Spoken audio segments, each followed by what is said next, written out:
And we're back. We're also today, before we get into that, I want to do kind of a temperature check, a check-in. We've covered a lot, from everything from like the sales as a mindset aspect of things. You're not a salesperson, you are an educator, to the pre-call checklist. One thing that's not in the pre-call checklist there that I want to make sure everybody adds in is to hit record at the start of your sales calls, so we have them. It helps. It's the only way I can promise you that I can try to help you, so you don't have to ever try to regurgitate and tell me a sales call. Because I can assure you, if you try to tell me all the things you said on the sales call, you're going to tell it to me differently than the way it actually happened. And it makes it difficult to kind of diagnose any troubles that you may have. The other aspect, those we've gone through, then, like the pre-call, we've gone through the start of the call, the needs analysis, the education, and everything. And you guys have had a lot thrown at you. And coming out of about 4 or 5 weeks of breaking down Denise's calls, what I want to do today is start with a Q&A, anything, and see where you guys are at, and also get feedback on, are you liking the way that we're handling these sales calls and running training and education?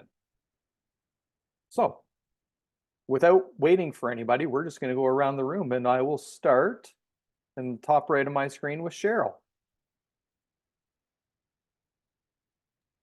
Sorry, Cheryl had to get up and move for a second. She had a cramp in her leg. No problem. Do you have any sales questions about the strategy, the structure, experiences that you've had? I do not at this time. I'm playing catch up right now with all that back and forth with hospitals and such. So I'm trying to catch myself up.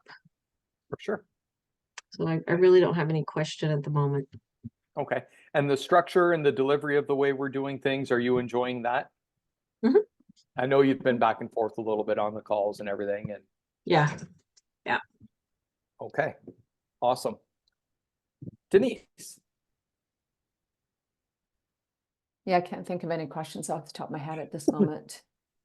No sales related questions, anything? No, not really. No. No. Okay. Melissa.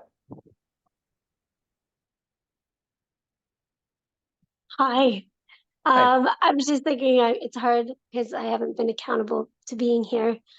I feel like today's like day one for me, starting again, which is a great feeling too. So in terms of questions of sales calls and stuff, I haven't been watching replays and stuff to know what you discussed. I don't know. I think, what do you, if you can remember, my only question, it's more personal than anything, is what week did you talk about the mindset around it? Because I think sometimes that may be a hiccup for me. Like, yeah, I think that's like kind of always been dripped in here and there, but we would have started with the mindset like week 1 and 2, talking about you're not a salesperson, right? It's the mindset around it. And that's right at the start of the sales playbook aspect as well, when it gets into, what it is that you do. And I think when it comes to mindset, is just never forget, like, if I truly believe in raising the global consciousness, if I truly believe in helping people with their mindset around their health and what it is they may be fighting, if I truly believe in helping new parents or women who are currently in the pre or postnatal stage, if I truly believe in helping somebody with trauma, all the things that we do, if you truly believe it in your core and you feel it, you have a moral obligation to speak to it and to not shy away from telling somebody that they need your help. Okay? It's not up to you what answer they give you. It's up to you to, with the most confidence and with the utmost strongest mindset that you have, and displaying your own confidence, your own self-image behind asking somebody to join you. Because people will feel that if you're sitting there talking about their self-image, but you and get really nervous around asking them for a sale, they're going to feel that. Yeah, yeah, for If sure. you don't ask them or whatever it may be, it's like you have that obligation, because the only way that you can help somebody get what it is that you know has impacted your life Mhm. is by asking them to do it. And that's why when we're helping people get started and saying, okay, who are you going to coach? What does that look like? It's based on your own story. It doesn't mean it always has to stay that way, because you may uncover new things as your awareness grows. The person you may help it may change. Okay. Maybe not. But it's so easy to tap into it from your own level of self-emotion when you know Mhm. that you're helping that person that you once were, and your belief in it. I like that. I also really love, Michelle, when you were talking earlier about how you channeled that person, like that version of you that confidently went into a sales call. Like, what an amazing thing to be able to do. We all have that experience. We can all do that, channel that higher version of ourselves. And I wrote that down. I was like, why am I not like meditate beforehand and just call her in? Oh yeah. Yeah. Yeah. Yeah. Yeah. And then you feel And- better. Like then you feel like you're almost like working with just your higher version. And meditate or call her in. And this is like Delyn and I are actively reading The Power of Assumption, Neville Goddard, like cover to cover. And it's really a progressive book, and like in the what it talks about each day, right? And it's like, do you have to call that person in when it's time to do something, or are you that person always?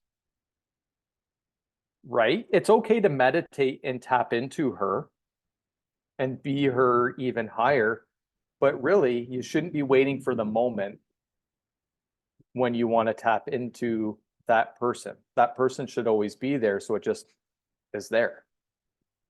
And then go into a sales call with a clear head, having meditated. Absolutely. I totally believe in that. If I'm going into a call or a presentation, 15, 20, 30 minutes beforehand, I shut down everything else that I'm doing. And I definitely have some eyes closed time. I picture seeing how it wants to go.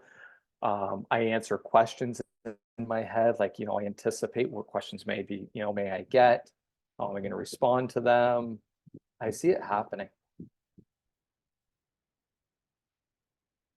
Right? But always be that person. Jacinth, I know you're moving around back there. Do you have any questions, anything that's 2 thumbs up? You're good? Actually, I do have something. Awesome. I've just been like curious about is for sales calls, is that the only sales call process that is out there? Nope, there's lots out there. I think there's a best practice, right? All sales are going to tell you there's a discovery phase to it, right? Finding out where a person is and where they want to get to, and what's holding them back, or what they've tried, or what they've done. By all means, you're welcome to explore. There's I follow a lot of different sales channels and sales guys. Jeremy Miner is one. And he runs a high ticket sales program that anybody can take. I get a lot of stuff from Alex Hormozi. I've read the Challenger Sales Method, or the Challenger Customer. I've read Spin Selling. It's a book by Neil Rackham. So Jeremy Miner, Miner. And he's like a digital marketer, digital salesperson in the online world. Grant Cardone. Thank you, Chels. I think what you're going to find is everybody out there is going to say, this little thing, or this is the secret sauce, or this is what it is. You need to find one that resonates with you.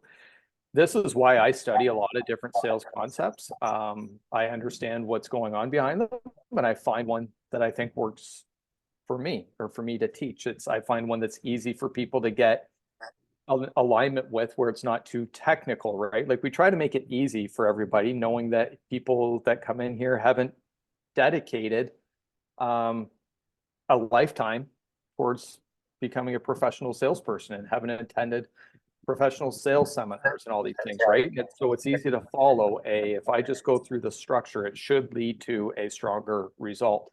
And I think I'm making an assumption here, which is something you do during your sales calls, is you make an assumption and paint a hypothesis to somebody about this is, you know, is this what you're experiencing? As we break down these sales calls, I think everybody could say, yep, I'm definitely not doing this certain component, or I'm not tapping into that emotional need, or I'm not creating that gap a little bit bigger. And that's an area that I need to focus on. Long answer to your question, there are a lot of options out there. Jeremy Miner is one of the #1 sales guys going out there right now with the sales solutions. I would only ever recommend investing in something like that if you're going to go all in and make sales like your passion.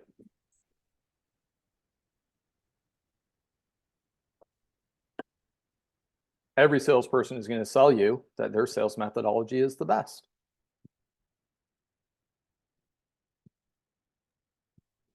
Absolutely, Chelsea. They don't really remember your words. They remember how you make them feel. And leaving people that impression of increase. Michelle, you are up. Yeah, I'll tell you what I love about these calls, Dave. To start off,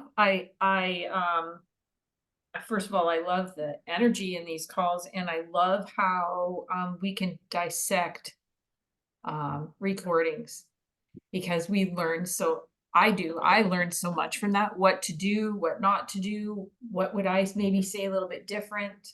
Yep. What can I pick up from the person that they're talking to, right? The potential client. And as much as I resisted last week, running through the sales script, I think is a great idea for us to practice and to rehearse. Chelsea and I have been running through just the welcoming, just the greeting. And I think that's probably the biggest piece of it, because if you can't grab them in the greeting, you might as well just shut the call off.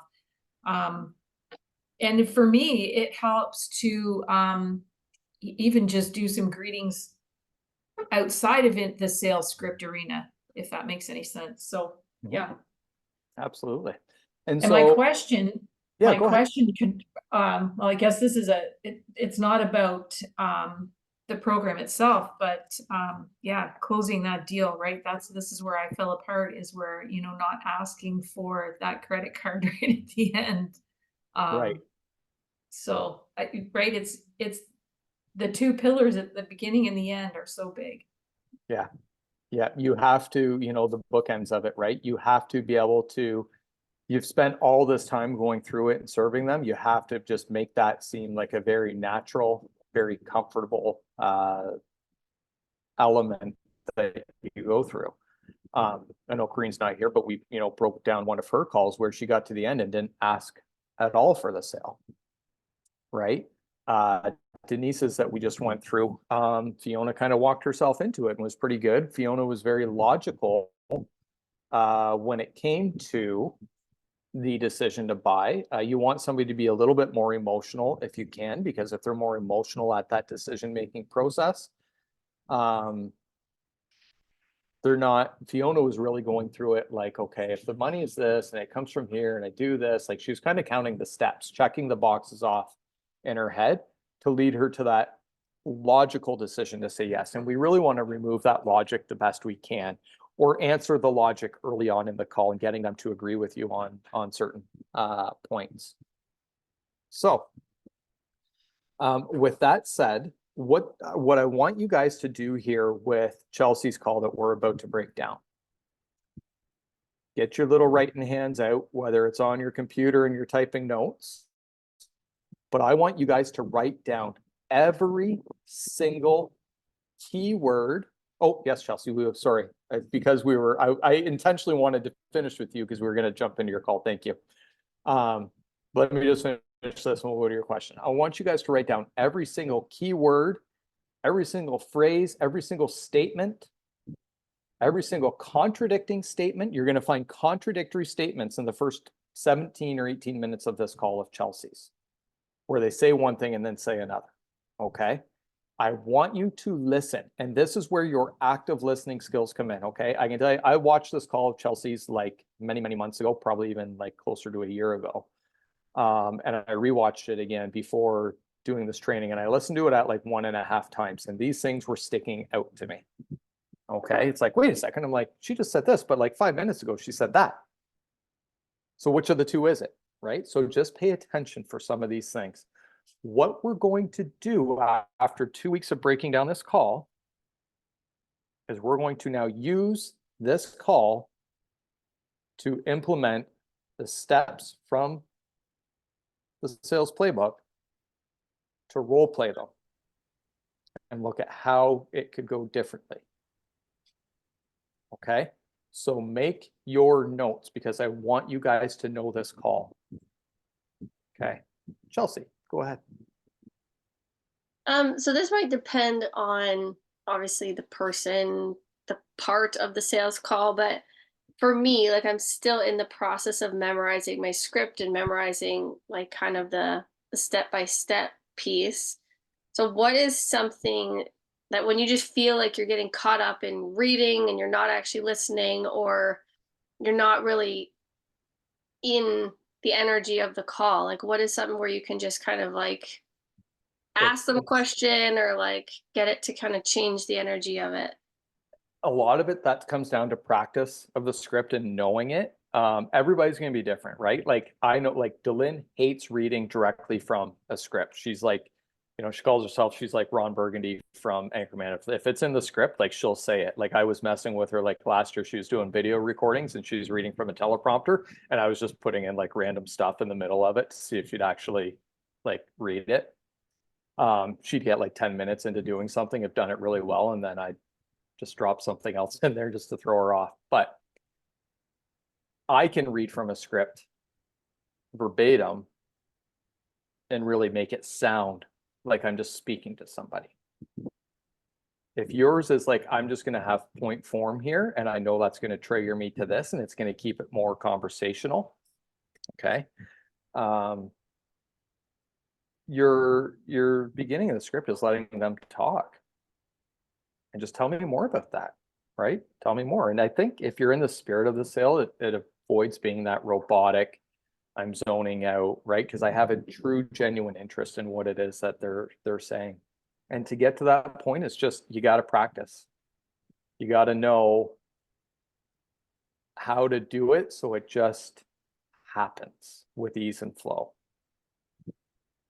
But there's no trick. It's identifying what works for you. Yeah, I like the idea of like more point form. So I obviously have Conway's call and then added some pieces from the call that was from you somewhere. And if it's point form, like maybe you have highlighted, like there's point form, and then there's certain elements of the sales script. It's like, I cannot forget to do this, right? And you just got to know, if I haven't created that gap big enough, or their emotional needs or whatever it may be, I have to drive that gap a little bit bigger. So you just got to know, what are the things I cannot at all miss to do? Okay. So I will play the call. I have the YouTube recording of it here, and that way, Chelsea, you can take your own notes if you want to. We're going to listen to about the first 17 or 18 minutes and then have a short discussion on it. But the greater discussion will come at the end of the entire call. But just really listen to this first 17 or 18 minutes and take notes, because you guys are going to get a lot out of it. I'm probably going to take my.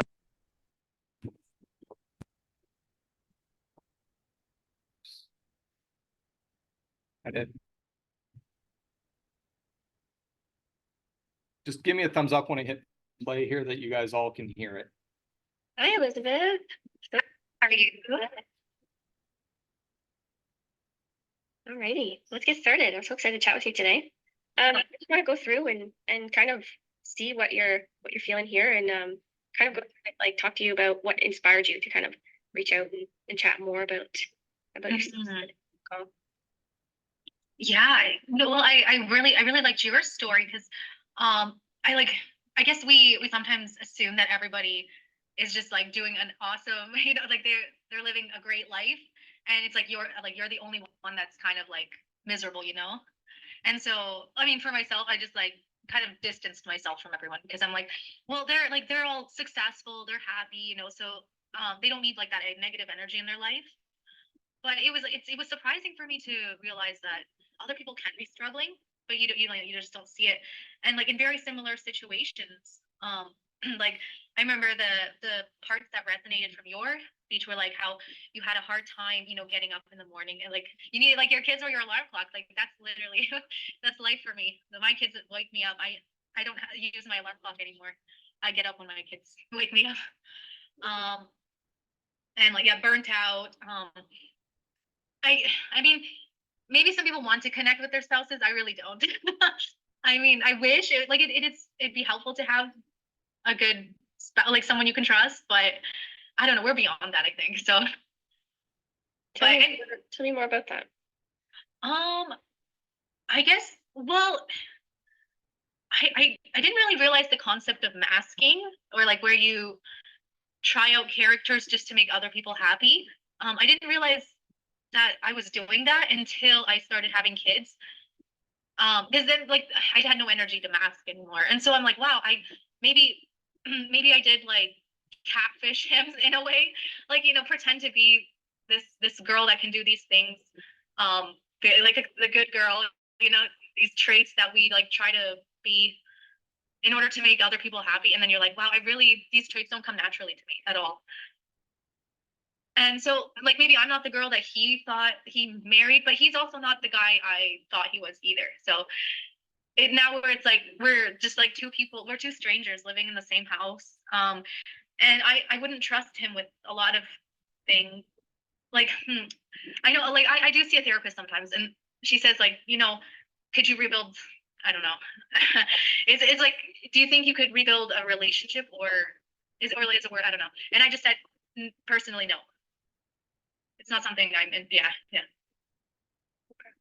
Yeah, no, that's tough for sure to be, like you said, two people living as strangers in the same house and you're raising kids together. I know that. And Yeah.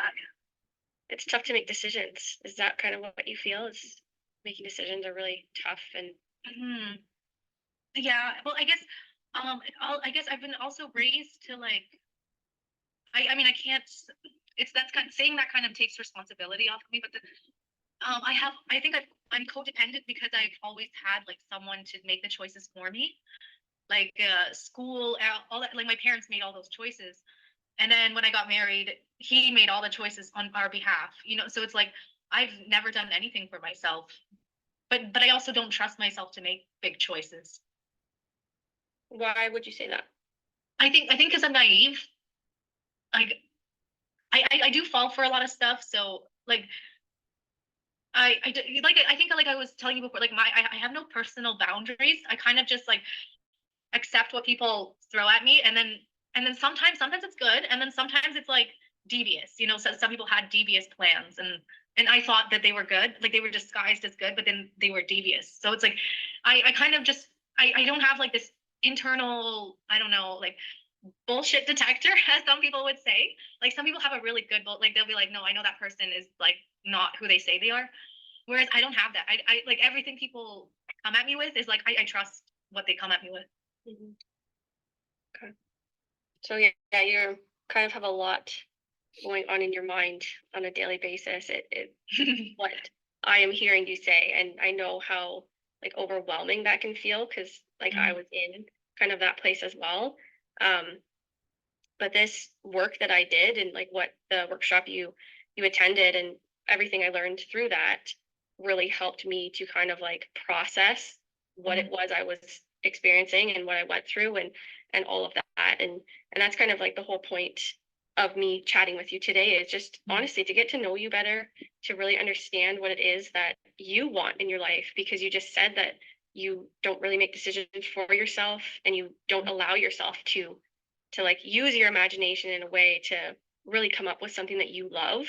And I know previously you have told me that you just love being with your kids and raising your kids, right? And that's wonderful, because I love that too. But there's also something that you're meant to do as well, that you need to kind of discover or like come up with, because when your kids are grown and gone, then what, right? Like you don't have anything to do per se, because you're so in habit of just like doing everything for them, giving them all of your energy and all of your everything, every bit of you you're giving to them, and you're not in the habit of like refilling that cup, is kind of what I'm hearing you say. So yeah, I definitely want to kind of go through, like I said, get to know you better. It's been a long time since we've chatted. So I really want to find out kind of what the things are that you love. So maybe there's a goal that you have kind of in mind, or something you want to push forward to with like a passion, or something that you just feel that is there, but you're just like, I don't know how that's possible. And figure out what you want to achieve, both personally, professionally, financially, all of those things, because we have to kind of set something for ourselves to have that, like I said in the workshop, to have that star that we're kind of shooting for, because it gives us kind of a reason to keep going every day beyond just getting up to raise our kids, right? Because there's so much more to that. So yeah, then we can kind of discuss any specific needs, really go through to see if this partnership with us working together would fit or not, and then see if it would fit with you, and also if we're a good fit to work together as well for me too. And that's the whole kind of purpose of this, is to help you kind of create some kind of a plan to figure out, because right now it just feels like constant chaos, and then coming up with some kind of plan to see what maybe your next steps are, to get you living a more happier and fulfilled life, right? I know you said that life doesn't feel super fulfilling right now, and yeah, feeling like you're living with a stranger. I know it's definitely not helping that. So if that is all good, let's dive in. So tell me a bit more about yourself, what you do kind of through your days, and then I know you're married, you have your kids, and any hobbies, like passions, anything that you have. Oh, I I guess no, I'm really like a go with the flow person. So I get woken up by my kids.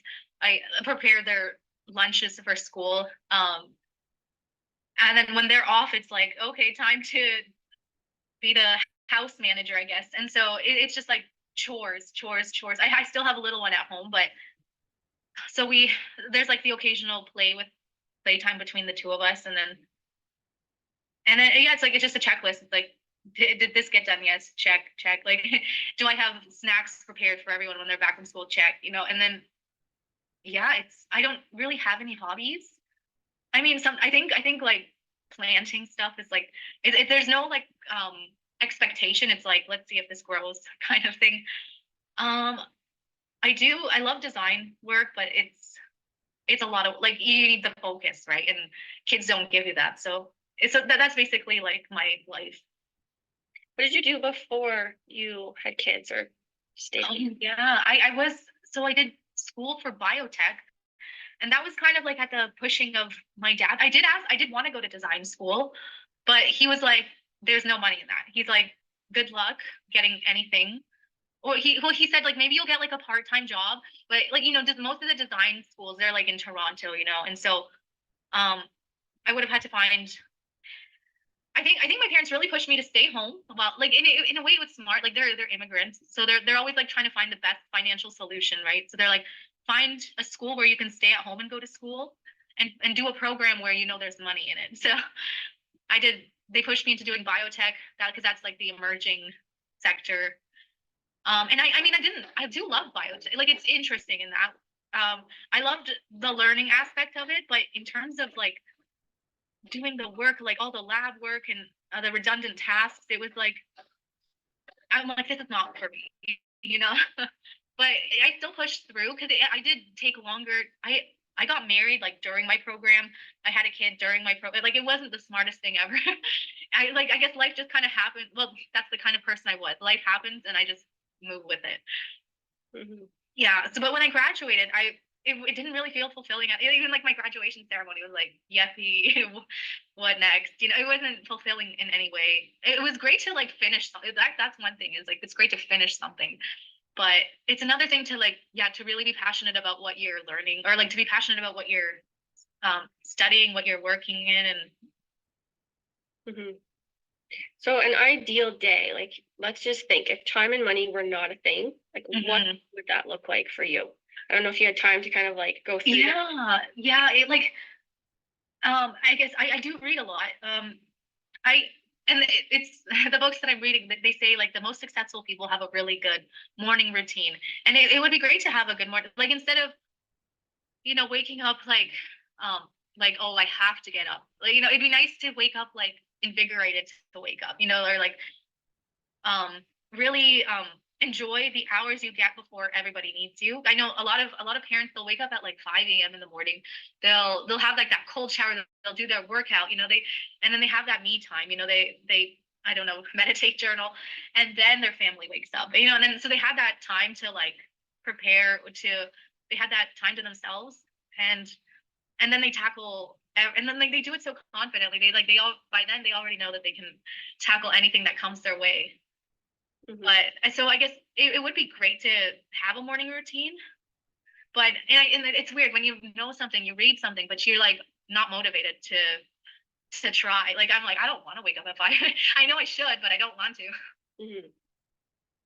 So if you were to do something beyond just taking care of your kids, what do you think that would look like? Ooh. I don't know, because I it's hard to say, because there is like some fulfillment in that, like to take care of kids. Ugh, I don't know. You feel fulfilled by doing what you're doing now? Well, like just to know that you're somebody's rock. Like it is full. Like I know. There's like a couple times where I was like, man, I would love to foster like young kids, like just to know that you're shaping their mind for the future. To you're giving them like a real chance, you know, like especially like when you read about where some of these kids come from, you're like, oh my gosh, like if I had like the opportunity to give them like some stability, like to be someone's rock, like, and to really speak some life into them, like it's that in a way is fulfilling. And I mean, I don't do it every day, but there are days where when I see how much my words have impacted my kids, I'm like, well, that's enough. Like it makes you smile, because you're like, um, like that's kind of our purpose in life, you know, to like plant seeds of like possibility in our community. And so it's like it is fulfilling to do that. But I don't know. So there's like some fulfilling aspect in taking care of kids, but That's awesome. Yeah, so that would be a huge need. Like, would you? Okay. Once we're fully done the call, we're really going to break it down. But right now, let's go through. And I want everybody to give me something they heard that stood out to them with this call.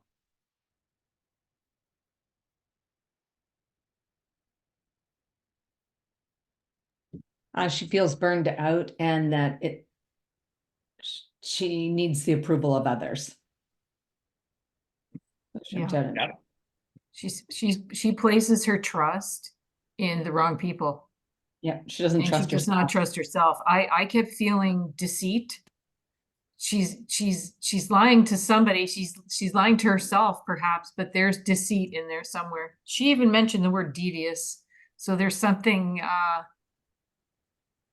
yeah. Yeah.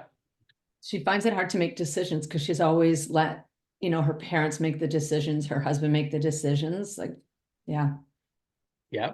Always codependent on. Yeah. Somebody else has always made decisions for her. Something else that stood out to me is she seems like an extremely kind person who loves her kids. She knows the right things to do. She just, I don't think she thinks she's worthy of it. Okay. Yeah, I got that too, like some trust issues. She's unhappy with her marriage. She feels burnt out, unfulfilled. She wants more me time. She wants to feel passionate. She loves kids. Seems like she wants to work with kids. Yeah, that's as far as I got into right there. Yeah. Her value is all external because she needs the knowledge she's the rock to somebody. So she's validating from the external. She's people pleasing, totally people pleasing. She was masking, whether she believes it or not, she was masking even with the husband prior to all that, you know. But she's living her life the way other people want her to live it. Parents, spouse, now kids. That's what it sounds Yeah. like. Yeah. And energetically, she was all over the place. She was Mhm. really scattered. She's Really scattered, but it's like scattered, but on the same topics or the same plane. It's like she's just kind of bouncing back and forth. Like between- if like I felt like I was in a pinball machine going boing, boing, Yeah. boing, like, right? Like it's like, whoa, girl, take a breath. Yeah. Yeah. I understand we're watching it in fast time, a faster time, but still I could feel that she was yeah, she's not in her body. Right. I Yeah. s- I sense too for her, like she almost like was answering the questions like the way she knows, like she's very calculated also in her answers. Because like in a way that she can like, I know where you're gonna get at, and so I'm gonna give you what you want, but I already have the answer, sort of thing.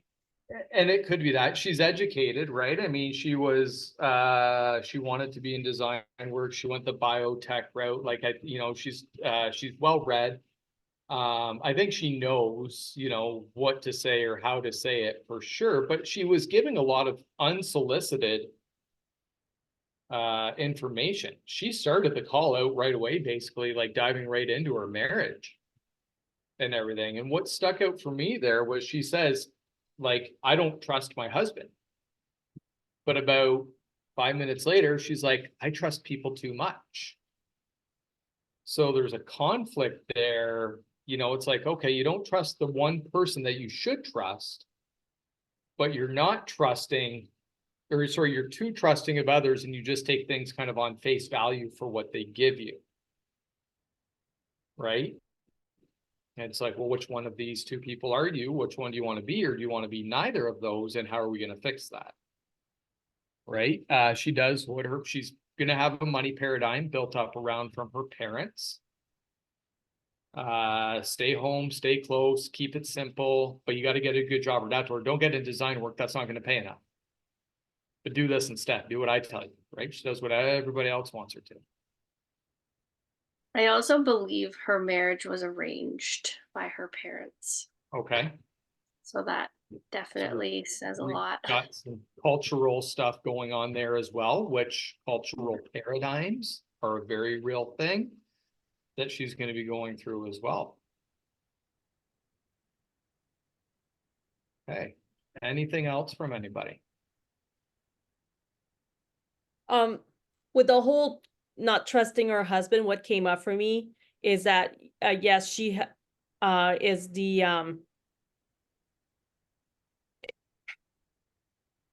I don't even know how to say that.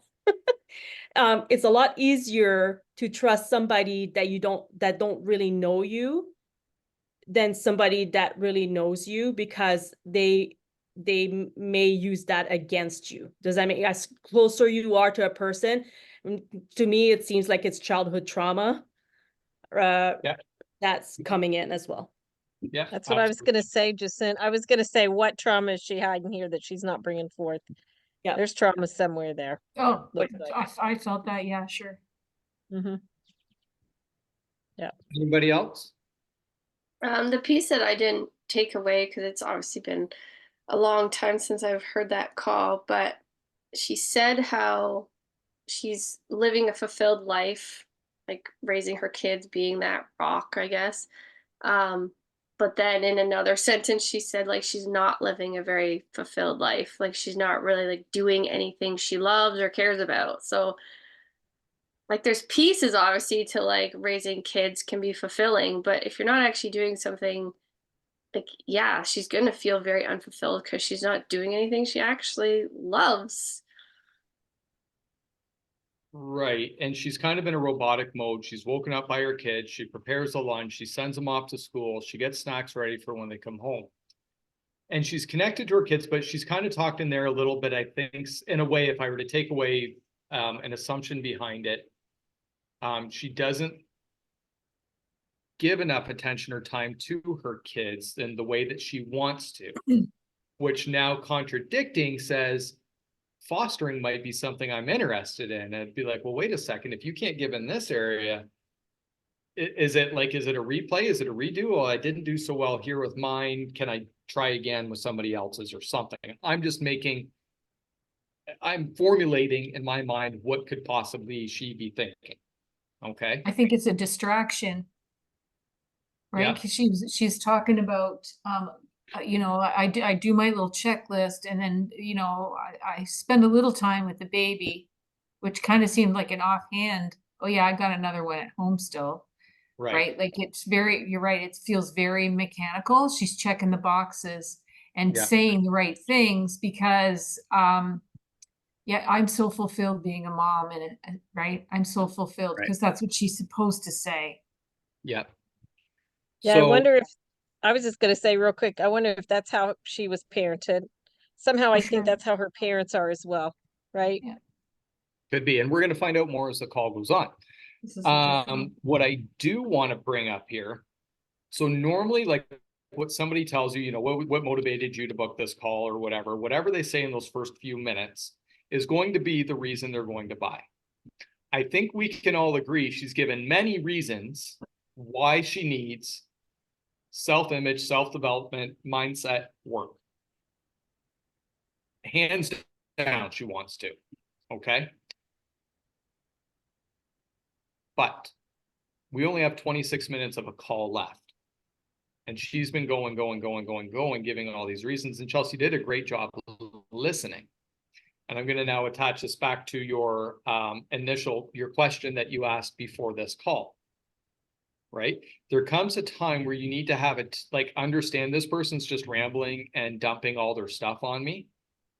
I'm here to serve you today and get you to a program that's going to help you fix this. It's not like a therapy type of session.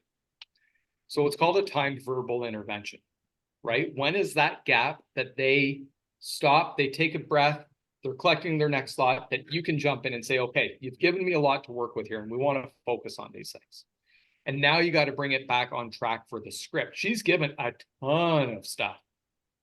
But now there's only 26 minutes to try to get to, how is this making you feel? Where do you want to get to in life? How are you going to feel if you get there? What's going to change in your life if you don't? Or how's it going to impact you if you don't make any changes in your life? What's your emotional reason for wanting to change? And then going through the education phase of, this is what I do, this is how I do it. And then going through the presentation stage of, this is how much it costs. Overcoming objections, asking for the sale, everything else. So there's a lot now to try to cover in 26 minutes. So you just got to know when to, you know, hey, Elizabeth, this is all awesome stuff. You're giving me a lot to work with here, and we got a lot to do together. And I want to kind of just take what you've told me here, first of all, and dive in a little bit deeper here. And I think you're about to get to that point here, Chelsea, where you do say, okay, it's like, let's get into this here, right? But it's that now you try to cram a lot into a short period of time, which can be really difficult to do and feels rushed with somebody on the other end, or you feel like, oh, I better get through this really quickly. I don't want to lose them. And it just needs to be kind of shortened up at the beginning. So I want you to think about that. What strategy, if this was me, could I implement early on to be like, take everything you've told me in the last 16 or 17 minutes and let's compress that down into 3 or 4. And just think on that for right now. Okay. What we're going to do is next week, we're going to come in, we're going to finish the other 26 minutes of this call. and really break down the whole thing from start to finish. Okay. Start thinking about it, because this is what we're going to role play on in the coming weeks after that. All right, everybody. Have a fantastic, fantastic week. If you do have any recorded sales calls in the coming weeks after we finish breaking this down, I am in need of more. So let me know. Okay, see you guys.